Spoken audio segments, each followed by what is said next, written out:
Good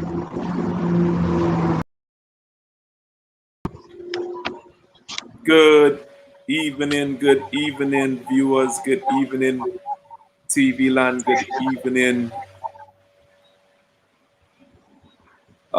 internet world. Welcome to the first episode of East Ruimveldt, Zenith. That's right, the Zenith of East Ruimveldt, actually. And this program will be basically interviewing number of successful figures that would have came through East Ruimveldt and is doing positive things. This evening we have Reverend Neilford Chase as our first guest. But what I would like to encourage you guys to do before we get into this interview is to share the live. I'll take a couple of seconds to do it also, and we'll get back into the interview after I'm done sharing the live. So just stay tuned. We have an exciting program here for you tonight. Remember, we are streaming on Facebook, and also we are streaming on my YouTube page. So feel free to subscribe. Feel free to like, share, and comment.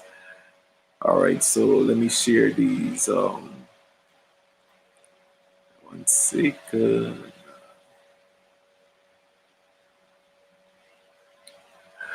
Share the live, people. Share the live. Copy.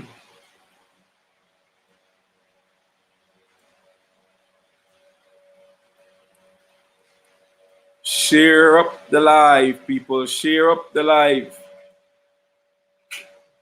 We have 14 viewers so far. Share the live, people. I'll do the same. Let me just go back into my Facebook page and share the live. Good night, Denise Passad. Good night, good night, good night. Make sure to share the live.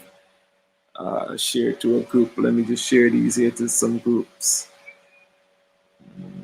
As I would have mentioned earlier, we have an exciting program here for you tonight. This is actually the first episode of the Zenith of East Ruimveldt. The success of East Ruimveldt. Nothing but positivity. All right, so we have people that's in tune from Suriname. Good night, Denise. Once again, good night to you. All right, so let me just bring my guests in. Good night, Mr. Neilford. How are you doing this evening, boss? Pleasant good evening. Pleasant good evening to you. Pleasant good evening to you, as well as to the folks watching from wherever they are at in the land of many waters, 83,000 square miles, 216,000 square kilometers, land of the Kai Falls. Amen. Kai Chur Falls. Good evening to those of you who are in the 10 administrative regions of Guyana, whether you are in Letem or you are in Port Kaitumo or you're somewhere down in Region 6. I just celebrate with you tonight. And so it is a joy to be here with you, Jamal, launching this program, the Zenith of East Ruimveldt. And I don't know that I'm a success, but I know I'm a product of East Ruimveldt, and I'm a proud son of East Ruimveldt. Nah, anybody that is doing something positive, anybody that is an inspirational figure, anybody that is a great motivator, anybody that is assisting with elevating, the daily lives of others is definitely a success. So don't sell yourself short, man. Not all superheroes wear capes. So well, I know that, I do know not all superheroes wear cape. I do understand that. But it is always humbling, when you come from humble beginnings, you don't see success the way people see it. Because some people think success has to do with the car you drive or the house you own and the money you have in the bank. I look at success more or less from the perspective of the opportunity that I have to touch a life and to change a future. And that for me is where success is. If you are around me a lot, and I probably have to tell the folks who I am a little bit, but let me just set this Yeah. platform. If you are around me a lot, one of the philosophy, my personal philosophy, is that I have an opportunity every single day to touch a life and change a future. Because if I touch a life now in a positive way, it will definitely change a future and it will change generations as well. And so that is Definitely. what I'm committed to doing. And so when you look at success from that perspective, success is defined merely by the life of the people that have been changed, how their lives have been changed, and not something you have accomplished. So, like I say to people, though I have a doctorate, though I have degrees, those things mean nothing unless I can really touch people's lives and make a Definitely. difference. All right? Definitely. Definitely. Yeah, that is definitely your personal life statement, touching lives Yeah, and changing the yeah, future. yeah. I So live by go. that. I live by that. I can see, I can tell. So go ahead and tell our viewers a little bit about yourself for those who may not know who Reverend Neilford Chase is. All right. So I am, like I said, a proud product of East Ruimveldt. I grew up in East Ruimveldt. I grew up in Front Circle. So back in the days when my older guys like Joey, Joseph Murray became Fika Box champion and was national champion in the country. We were right there in the community celebrating with him. We had so much fun those days. We used to watch him go run in the morning in his training and come back. And so I stayed connected because I would usually see him and ask how he's doing and so on. But I grew up in East Ruimveldt. I grew up in Front Circle.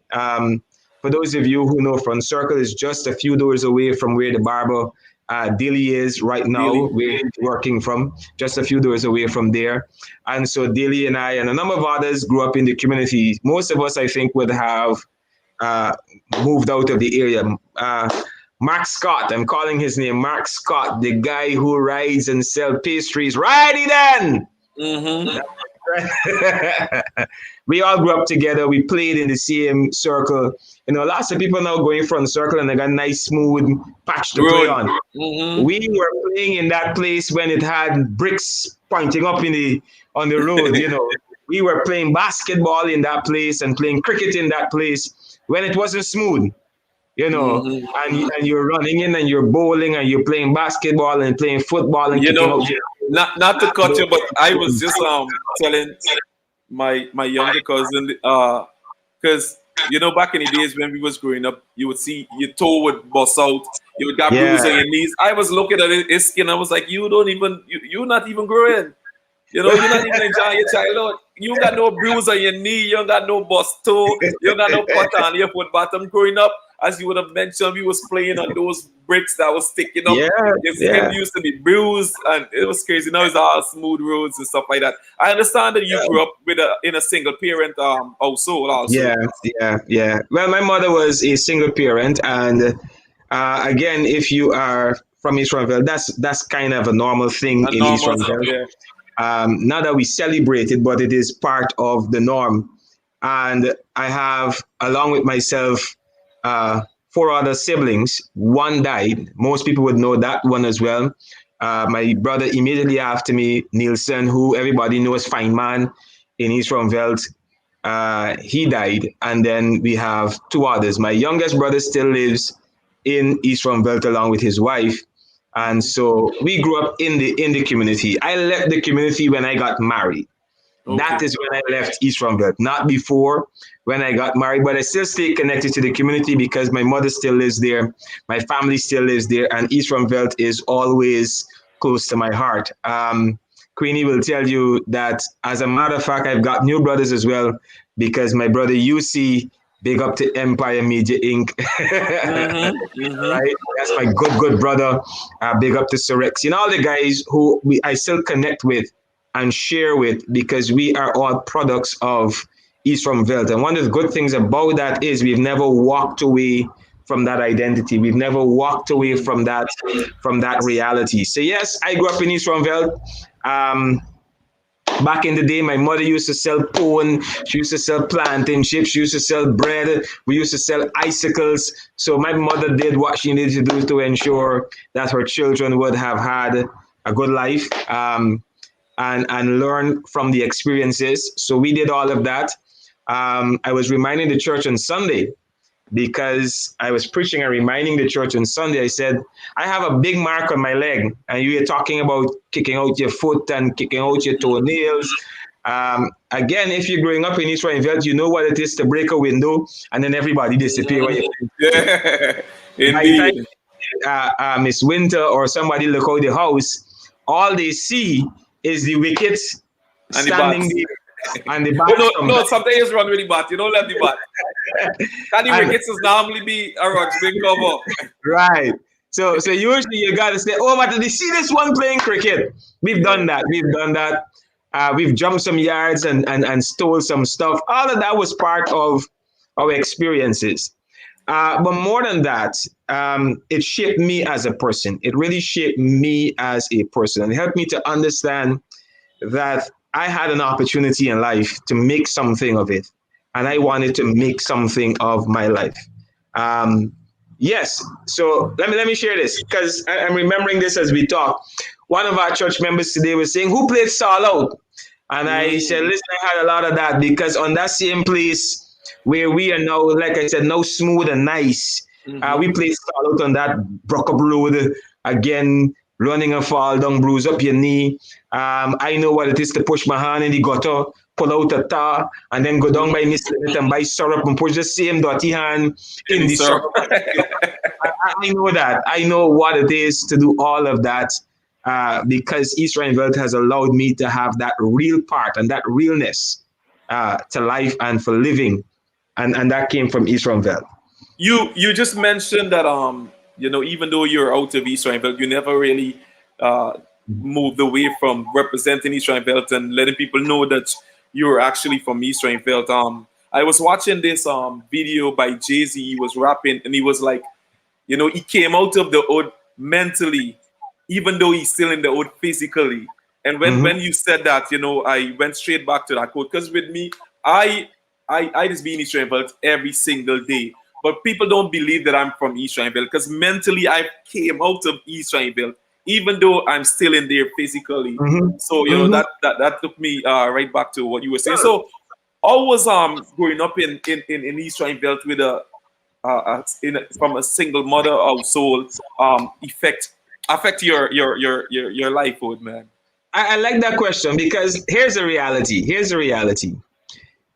Growing up with a single mother, and we saw lots of the folks around us were single parents. We had Hmm. very few uh, nuclear families It's two around thing. the It's two thing in Israel. I don't mean to cut you. island. It's either extended family or a single Right, parent. or Because I single grew up with parent. an extended family in the So East. Three right. So generations. while Yeah. my mother was a single mother, we had the extended family as Okay. well, because my uncles and my uncles would live there, and in the earlys Hmm. until they moved off and started their own families. All Yeah. right. But the reality is, I can't speak for my mother. I know I was doing a program tonight, and another friend was reminding her, "You did the work, so you're reaping the fruit now." Because a friend was saying to her, "Look at what your son has become." Um, Hmm. the opportunity to speak to the nation and all these things.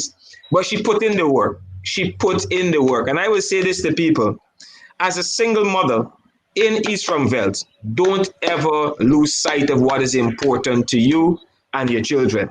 My mother's proud to say, listen, she had three sons, four sons, three now, and none of them ever ended up in the hands of the police. Mm. She kept us in line. And one of the things about Front Circle, as against maybe Back Circle and the other and Warlock, is that Front Circle had this group of people that looked out for all these children. Mm. All right, they look out for all these children. Listen, we would fight with each other. We would get vexed with each other. But then by the time the parents finish arguing and abusing out, we're back together as children, because they looked out for us, and the children were always the children. And so growing up in that single parent home, growing up in that extended family allowed me to get grounded. It allowed me from early to understand the responsibility I had to myself, first and foremost, and then the responsibility I had to my family, and then thirdly, the responsibility I had to community. All Okay. right. You got the stigma in East Ruimveldt back then was when you finish working, when you finish, you either become a laborer or you become a mason. That Mm-hmm. kind of, or a carpenter. That's kind of the stigma. Or you go do some mechanic by dry B, or that kind of stigma was Mm-hmm. always there. And so what we wanted to do, what I had purpose is to change that for me and for others. I'm happy All you right? mentioned that because whenever I talk to people about East Belt and my current situation, I just always tend to give thanks and praises to God and stuff like that. Because when I was growing up, I just always tell my co-workers this in East Belt. I wanted to become the people who was riding the CG and wearing the vest and the gold chain. Because guess what? That was all I was seeing around me. And that's why Right, you got to be right. mindful with the community Mm-hmm, and the environment that you raise the kids, because kids become mm-hmm, what they see. In East mm-hmm. Rhineville, there wasn't no doctors, there wasn't no lawyers that you Right, could have right. had a conversation with. So only set of people you was conversing with and interacting with was those, as we would now say, those bad boys, the Mm-hmm, CG riders. So that's what I wanted to become because those mm-hmm, guys was getting the most love. But when I went to work at Nigel's supermarket, my stepfather mm-hmm. took me to work because he was a manager. I saw life differently. That was my turning point whereby I know that I could have become anything. What was Mm-hmm. your turning point to basically say, I could be something better than I'm seeing in my community? I think one of the things that really was my turning point was the first time somebody was stabbed and died in East Ruimveldt. There was a Wow. guy, they were gambling in the Warlock Alley area. Mm-hmm. And at the time, $5 was enough money. And there Mm-hmm. was an argument over $5 and a man got stabbed and he died. And for me, that was the turning point. Because I remember that morning, all of us were running around to see this man covered up as a child. And that became a turning point for me. Mm-hmm. And then I remember when I wrote the national exams, what we call national grade 6 exams, but SSE then. And I got a school in Tongue. My mother was proud. The community was proud because it was, you're not going to be like the rest. You look like you're moving in a different direction. And I think it set the tone because many of us started looking at life and started recognizing we don't have to be this thing. Yes, the Mm-hmm. CG was there. Yes, the guys, and I thank God, and I'm saying this openly because guys like Joey and others really looked at us and said, listen, there's some things you can't do in this community. And they, Mm-hmm. despite their own shortcomings, they ensure that for many of us, we were pushing for something else. Mm-hmm. We were pushing for something else. They said some things to us. Y'all young ones don't line with the big ones. This is not conversation for y'all. So it helped to shape us. But the turning point for me was that. I remember when I got my first job working at the Ministry of Labor then, it really became transformational for me because I began to understand the responsibility I had to Mm-hmm. Yep. help others get out of that situation. Now, I started at the ministry. My two brothers after me, both of them started working at Home Free Bakery. Okay. That's their Wow. first job. That was their first jobs, working at Home Free Bakery. The neighbor next door, her husband was the baker, and he said, listen, don't let them boys not just come out and do nothing. And Home Free Bakery. And they've used those opportunities to climb. I started at the ministry because somebody else knew, my mother knew somebody who said, listen, just as you come out to school, he come. I was a 15-year-old, 16-year-old, just finished writing CXE and got a job. And those were the turning points for me. That started teaching me responsibility. The other change for me, the other thing that was essential for me was church. Okay. Big up to the pastor at Ruimveldt Life Improvement Center, the pastors, Reverend Simon Harris and Reverend Pastor Dr. Dennis Harris. Big up to them because they were always in East Ruimveldt. I Mm. mean, They were always at our home. They were keeping house fellowships. They were keeping crusades. Sister Amsterdam was there. Sister Scott was there. So that also helped to change the direction for many of us. And it really was that awesome when I look back at it, knowing that I was this close. And so I tell people now, I said, let me tell you something. I know where all the drugs used to sell in East Ruimveldt. I know what part all the weeds used to sell. I know Mm-hmm. how they used to hide the weed. Mm. I never smoke weed. My mother was Nice. having none of that, none of that, none of that. Mm-hmm. Cigarettes were sold 2 doors away from us. And one time I pulled a cigarette because my mother was having none of that. She Mm-hmm. wanted to ensure that you made something different with your life. And I think when you come from that place and you can appreciate it, you see life a whole lot different. Definitely do.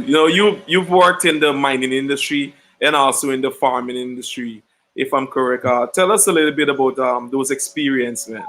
Now I've not worked in the mining industry. Not the Um, mining, no, but I lived in the mining community of the Bartico. mining community of Bartico, Right. yeah. So when I got married, we moved from East Ruimveldt, West Bank, and Okay. then went to Bartico. So the farming community is Okay. when I lived on the West Bank. The mining community is when we went to Bartico, and that was Bartico. different because I went to Bartico with a young wife, and you know, no, we didn't know anybody in Bartico. Trust me, we didn't know. We That's went to crazy to just Bartico move to Bartico, man. and Yeah. had no, no one had to settle, had to learn. But again, because I had the right grounding, Hmm. the That's right important. foundation, it made the transition at first difficult, but it also made it, I appreciated the opportunity. So when I got to Bartik, I was able to get integrated into the community much easier because I didn't come with all this baggage that Mm. is associated with people coming out of the ghetto. Yeah. All right. The people, I had a good sense of who I was and I knew how I needed to get around, but I didn't have all these baggage that usually that a lot of our young people bring to it now. And so for me, living in Bartica was life changing because we had a young baby and moving to Bartica, not knowing anybody and having to adjust. That was an experience I will not trade for anything else because it really taught you and taught us how to stand on our own. And so let me say this to some young people, and I think this is critical for them to understand. Sometimes you move and you need to move, and it is your foundation where you come from that is essential to help you get through some things. Hmm. Knowing what it is to have to battle through some things in East Ruimveldt helped us when we faced obstacles. And people may look at me now and say, "But you've accomplished so much." Yeah, but there were times when, if I tell you, there were times when we didn't have anything to eat. And again, it is my grounding in East Ruimveldt that kept me. There were times when we had to go to the shop and trust some things until we got money, but it made us stronger. So when I talk to people now, people say to me, "Well, Pastor, you make it comfortable for us to talk with you." It is because I come from that kind of experience. I come out of that kind of situation to become who I am today. All So, right. what was the inspiration behind becoming a pastor and pursuing this kind of lifestyle? Ah, well, there was I don't know if I can say it's a single inspiration, but I'll say this way. We all started, there was this Sundown Club. It was called a Sundown Club in East Ruimveldt. Sister Amsterdam started the Sundown Club, and she would bring all of us together, all of us as kids together.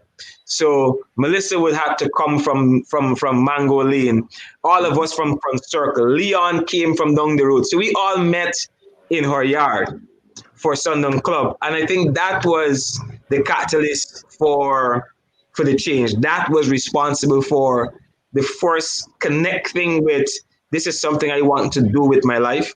I remember we had our first quiz. So we had to decide, let's see who knows the books of the Bible. And it Okay. was a competition to see who would know all the books of the Bible. And when I got it first, I got a Bible. And those were the kind of little things that pushed me Okay. into this area. But one of the key things, though, is like I've said when I talk about my life statement, to touch a life and change a future. Change the future. I believe that I needed an opportunity to do exactly that. Mm-hmm. I needed the space to do exactly that because I saw people who helped me, people who were instrumental in helping me out of a situation that could have been messy and pushing me to something greater. And so I wanted to do the same for others. And this is one way I get to do it. This is just one way I get to do the same for people. To help them out of some mess and put them on a path that brings them to success. Definitely. And you know, it's no secret that, you know, there's a stigma, terrible stigma Mm-hmm. that's attached to East Ruimveldt. But before we get into that question, what I would like to ask you is if you had a chance to go back to your 12-year-old self and give yourself some valuable advice, what would those advice be? If I had a chance to go back to my 12-year-old self, Yeah. What would you tell your 12-year-old self based on the knowledge you now have as a man? That's not a question I've often thought about. I'm asking you that because I know that there's a lot of young viewers that may be in Right, tune to the program. but I've So never really thought about that. But I'll say this: if I had to go back to my 12-year-old self, looking back now, I would say maximize the opportunities you get. Maximize the opportunity you get. If I had to go back to my 15-year-old self, I would say the same thing. Maximize the opportunities you get. Maximize the opportunities so that you can make a difference in your life and in the generations that will come thereafter. If you don't maximize it, you're going to lose some things. And I've seen guys who lost a lot from their life and lost opportunities because they were consumed with things that did not make sense. All right. You spoke earlier about the stigma that is associated with East Ruimveldt. And I remember the days when that stigma was kind of removing because people started, it was safe to come in East Ruimveldt. People they weren't afraid. And then I remember as I was going back, I started realizing some of the young men who were babies when we were growing up didn't have the mentors and the influence in their lives. And so they gravitated to the CGs, the blings, the nice life. That is what they gravitated to. And then that stigma came back because there was nobody there giving some direction. There's nobody there saying, yo, you got to stay on path. We want you to stay on path. We want you to stay on course. There was nobody there doing that. And so that for me hurts because I recognize that you have people with potential. Yeah. People who can make a difference. I remember we did one night, we would do 1 week, I think it was, we did a job readiness workshop for some of the young people. And it pained because you recognize many of the young people, young men, did not have the foundation that was necessary. The education, the kind of mannerism, I can't send you to a job and you walk in the people job for an interview and you got a t-shirt. Some things you've had to learn. I was talking with the director of an agency and she said they were interviewing some young people. And in the midst of the interview, the person phone ring and the person said, yeah, they're on this little hustle here, man. And the director said to me, Pastor, that was the end of the interview because he wasn't ready for the job. He's on a little so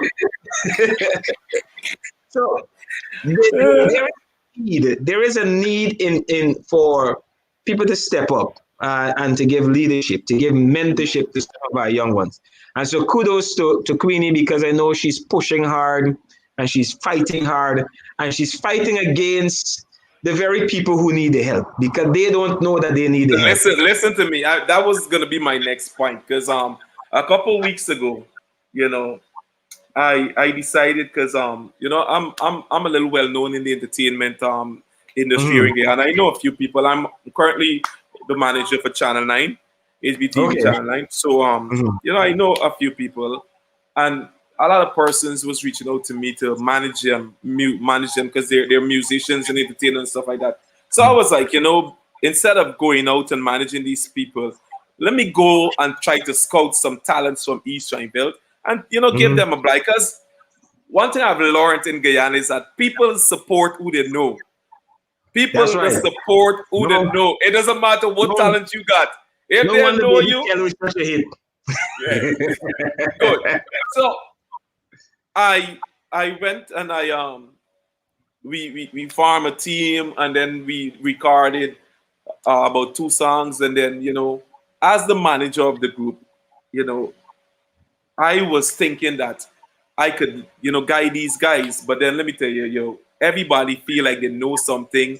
Everybody Mhm. feel like they're bigger than you. Everybody feel like they could disrespect you. Everybody feel like I don't know. How do we as citizens who wants to give back to a community deal with situations like that? I'm sure you would have encountered many situations like that whereby people thinking that they know more than you, they can do more than you when they are the ones who needs the help. You know? Well, let me tell you one of the things that we've done, and it is frustrating because we've worked with.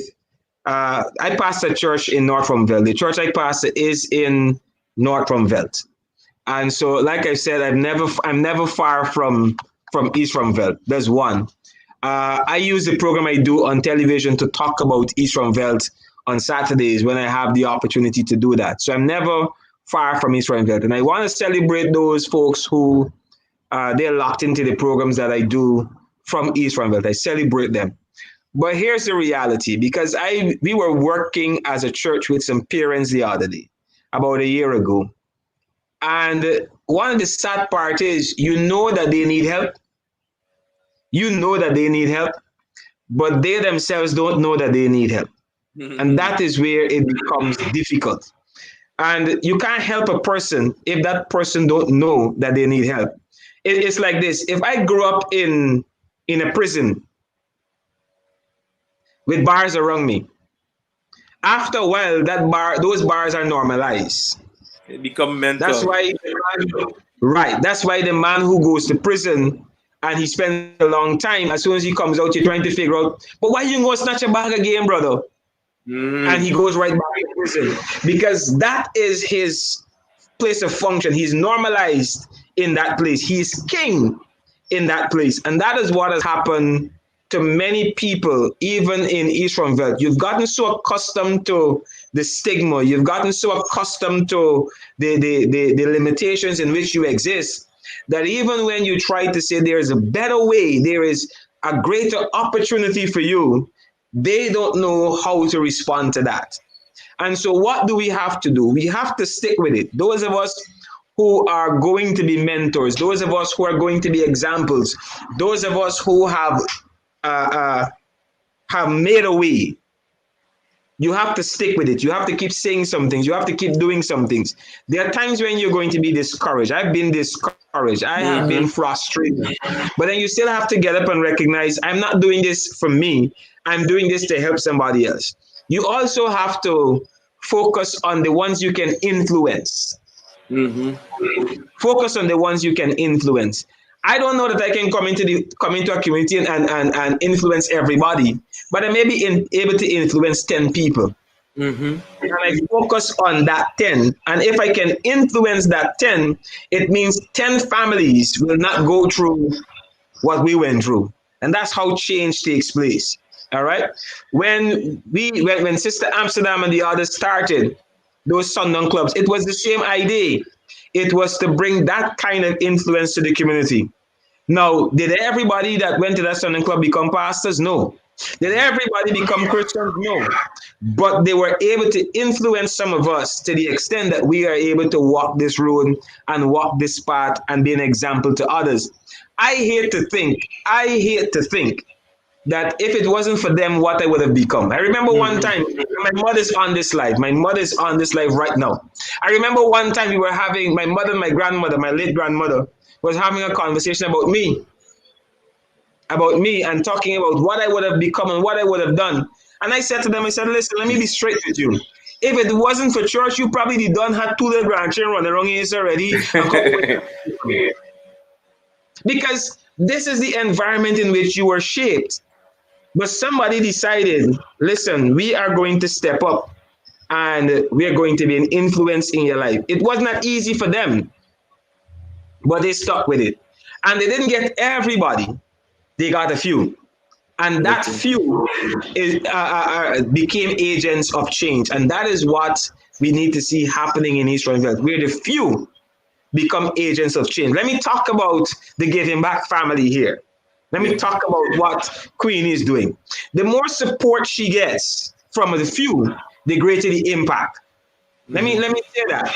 And listen, if she had to pay for this kind of advertisement, she ain't got money to pay for it. Straight. She ain't got money to pay for this kind of advertisement. But the reality is, there's somebody committed to doing something different. There's somebody committed to saying, listen, this is not what I grew up knowing. This is not the experience I want for the next generation. Now, she's not going to get everybody to follow her. She is not going to get everybody. Oh, she's correcting me. Her name is Melissa Cush and not Queenie. You know you're Queenie. You're Queenie. All right. But here's the reality. She's not going to be able to influence everyone. The few she can influence, she's got to keep banging. She's got to keep banging. She's got to keep banging. And those of us who are watching her needs to support her effort. Stand with her. Stand and hold her hands. Because it is absolutely necessary so that a generation can come out and become better than the generation that has gone before them. Definitely. But before we go, I would like to touch briefly once again on your personal life statement, touching lives and changing future. Right. Tell us a little bit about that statement. It's it's a profound statement. All right. So that statement has really guided my life in every area of my life. And so I've said to folks, I cannot do what I do if that statement is not always at the back of my mind. I am part of the community. I do advocating. I do advocacy because I want to touch a life and change a future. When I went to Bartico, I went into the prison one time. Not one time, multiple times. And I met a guy in the prison. And he helped me as well to crystallize this and make it made sense. And when I met him in the prison, I asked him what he was doing there. And he spoke to me, told me about his life, where he was living. He was living in Buxton and how he came out and bam, bam, bam, and some of the challenges. And I spoke with him. And I left Bartico after about 2 years. And I went to live on the East Coast. And I was going into Buxton and I said, Pastor! Now, I wasn't sure who calling me out. Back then, Buxton was a hot spot. I mean, guys were out in Buxton. So when you go in Buxton, the police are always watching you, and this person called me, and I wasn't sure who it was. And he said, you spoke with me when I was in prison. So I said, no, listen, I come out and I don't intend to go back to prison. Nice. And it crystallized what it meant to touch a life and change the future. And so I remember after talking to him that one time, I was walking down America Street. And just as I was walking down America Street, there's this barber on America Street cutting a hair. And said, Pastor. This same man said, this is what I'm doing now. I'm making something with my life. I know when you spoke to me, something happened, because one of the things I told them to do, I said, write a letter to your loved ones and explain to your loved ones why you sit down in this prison. And that is where touching life, changing futures come from. Because the reality is you can only touch a life where people are at. All right. You can't touch a life if you don't go to where people are at. You can't touch a life if people don't see an example in you. All right. And that's the reality. People need to see the example in you. They need to know that, listen, you have their best interests at heart. And that is what it means to touch a life and change the future. Let me share this with you. A lot of people see me as a pastor, and I'm proud to be a pastor. But one of my good buddies from East Ruimveldt is a band named UC Davis, Empire Media Inc. That's my good brother. And I tell you this, I kid you not. Every time he's planning a show, I say, yo, how you doing? How it coming out? How it working? What's happening here? What's happening there? Why is that important? Because I want to touch a life and change the future. And UC will tell you that we are that good. We're that good. And so I'm just making the point because, listen, not everybody's going to get to where you want them to get to. But you can be there as a lighthouse in their life, to guide them to somebody else. That's where touching a life, changing a future. And I look at where I came from. That too influences touching a life and changing a future. Because I want to lift somebody up. And that's what I've done for the last 20 plus years of my life. Lift people up. Lift people out of the mess. I've met with too many people who've been in mess. And when I tell you mess, they've been in some mess. But the goal is to lift them up. Not to kick them down, but to lift them up so that they become better at life.